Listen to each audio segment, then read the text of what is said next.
అణగారిన వర్గాల అభ్యున్నతికి అహర్నిశలు కృషి చేసిన దార్శనికుడు డాక్టర్ బిఆర్ అంబేద్కర్ అని, వారి ఆశయాల సాధనకు ప్రతి ఒక్కరూ కృషి చేయాలని జిల్లా joint collector doctor MJ Abhishek Goud అన్నారు. స్థానిక కలెక్టరేట్లోని గోదావరి సమావేశపు హాల్లో మంగళవారం డాక్టర్ బిఆర్ అంబేద్కర్ 135వ జయంతి ఉత్సవాలను సాంఘిక సంక్షేమ శాఖ ఆధ్వర్యంలో ఘనంగా నిర్వహించారు. ఈ సందర్భంగా డాక్టర్ బిఆర్ అంబేద్కర్ చిత్రపటానికి జిల్లా పరిషత్ చైర్పర్సన్ గంటా పద్మశ్రీ జేసీ అభిషేక్ గౌడ్ పూలమాలలు వేసి ఘనంగా నివాళులర్పించారు. ఈ సందర్భంగా అభిషేక్ గౌడ్ మాట్లాడుతూ, దేశంలోని ప్రజలందరూ స్వేచ్ఛ స్వతంత్రాలతో జీవిస్తున్నారంటే అంబేద్కర్ రాజ్యాంగంలో మనందరికీ కల్పించిన హక్కులేనని ఈ సందర్భంగా ఆయన గుర్తు చేశారు. విద్య ద్వారా ఉన్నత స్థానానికి చేరుకోవచ్చని, అంబేద్కర్ జీవితం ఒక ఉదాహరణ అని ఆయన అన్నారు. భారత రాజ్యాంగ నిర్మాతగా రాజ్యాంగాన్ని రచించే అవకాశాన్ని విద్య ద్వారా ఆయనకి దక్కిందన్నారు. జిల్లా చైర్పర్సన్ గంటా పద్మశ్రీ మాట్లాడుతూ, డాక్టర్ బిఆర్ అంబేద్కర్ భారత రాజ్యాంగాన్ని రచించిన ప్రపంచ మేధావి అని కొనియాడారు. అంబేద్కర్ సమాజంలో ఏ కులానికో మతానికో చెందినవారు కాదని, అంబేద్కర్ అందరివాడని, ప్రతి ఒక్కరికి స్వేచ్ఛగా జీవించాలన్నది ఆయన అభిమతమన్నారు. మహిళలకు రాజ్యాంగంలో ప్రత్యేక హక్కులు కల్పించేందుకు ఆయన కృషి చేశానన్నారు.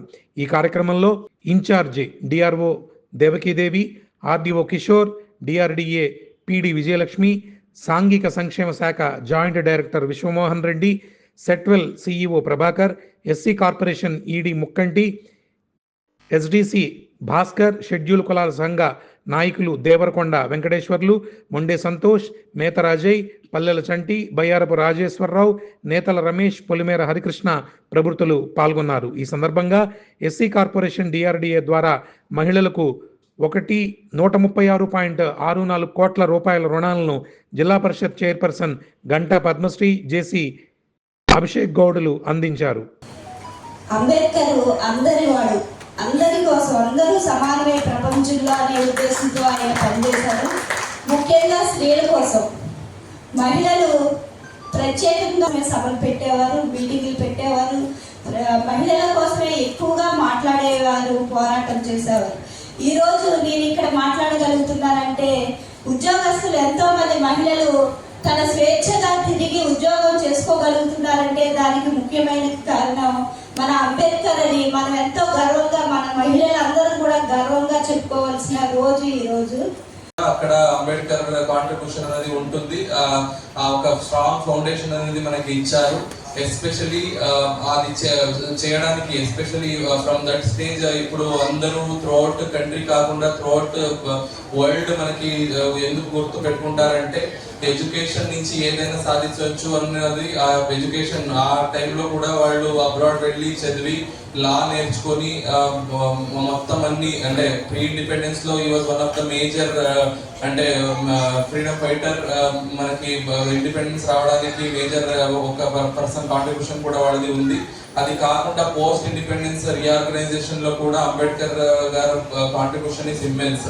ఎస్పెషల్లీ ఇప్పుడు మనము రాజ్యాంగాన్ని ఏమి చెప్తున్నాము, కాన్స్టిట్యూషన్ ఆఫ్ ఇండియా, దాంట్లో మనకి ఇప్పుడు ఉన్న అన్ని, అంటే ఏమేమి డిస్క్రిమినేషన్ అన్ని అబాలిష్ చేయాలి, అండ్ ఈ కాస్ట్ సిస్టమ్ అనేది ఉండకూడదు, అండ్ ఓటింగ్ పవర్ రావచ్చు. మనం ఇప్పుడు ఉన్న for example UPSC, state public service commissions ఏమేమి ఉన్నాయో ఇవన్నీ కాన్స్టిట్యూషన్ లో తీసుకువచ్చి మొత్తం మీరు విశ్వ లెవెల్లో, అంటే మొత్తం వరల్డ్ లెవెల్లో చూస్తే మీరు ఇంత కాంప్రిహెన్సివ్ గా ఉన్న రాజ్యాంగాన్ని, ఆ కాన్స్టిట్యూషన్ ని మీరు ఎక్కడ కూడా చూడలేరు. అంత కాంప్రిహెన్సివ్ గా అది డ్రాఫ్ట్ చేశారు. ఫాదర్ ఆఫ్ కాన్స్టిట్యూషన్ అని కూడా పిలుస్తారు. సో అది ఒకటి strong foundation. It will go on for time immemorial. So అంత కాంట్రిబ్యూషన్ చేసిన వాళ్ళకి, especially women empowerment, gender inequality, cost based discriminations ఏమేమి ఉన్నాయో అదన్నీ అబాలిష్ చేయాలి. అదన్నీ ఉంటే మనకి సోషల్ ఎకనామిక్ డెవలప్మెంట్ ఉండదు అని ఇప్పుడు ప్రియాంబల్ గురించి చెప్పారు. ఎందుకు ప్రియాంబల్ అందరికి తెలిసిదే ఉండాలి అనేది అంత స్ట్రెస్ చేస్తున్నారంటే ఆ ఉన్న ఒక 5 to 6 పాయింట్స్ లోనే మొత్తం మనకి ఒక మంచి సొసైటీ ఉండాలంటే ఏమేమి బేసిక్ పిల్లర్స్ ఉండాలి అన్నది దాంట్లోనే మెన్షన్ చేసి పెట్టారు. అంతా మేధావి అంబేద్కర్ గారు. సో ఈ రోజు మనం అంబేద్కర్ జయంతి రోజు మాత్రమే కాకుండా everyday we need to cherish his contribution and we have to adapt it so that మనము మంచి కంట్రీ, మంచి రాష్ట్రం అవ్వాలి, మంచి ప్రజలు అవ్వాలి అంటే అది అంటే ఖచ్చితంగా మనము అది పాటించాలి అని చెప్తూ ఈ ప్రోగ్రామ్కి వచ్చి మీరు అందరూ పార్టిసిపేట్ చేసిన దానికి మరొకసారి థ్యాంక్ యూ చెప్తూ సెలవు తీసుకుంటాం. Thank you.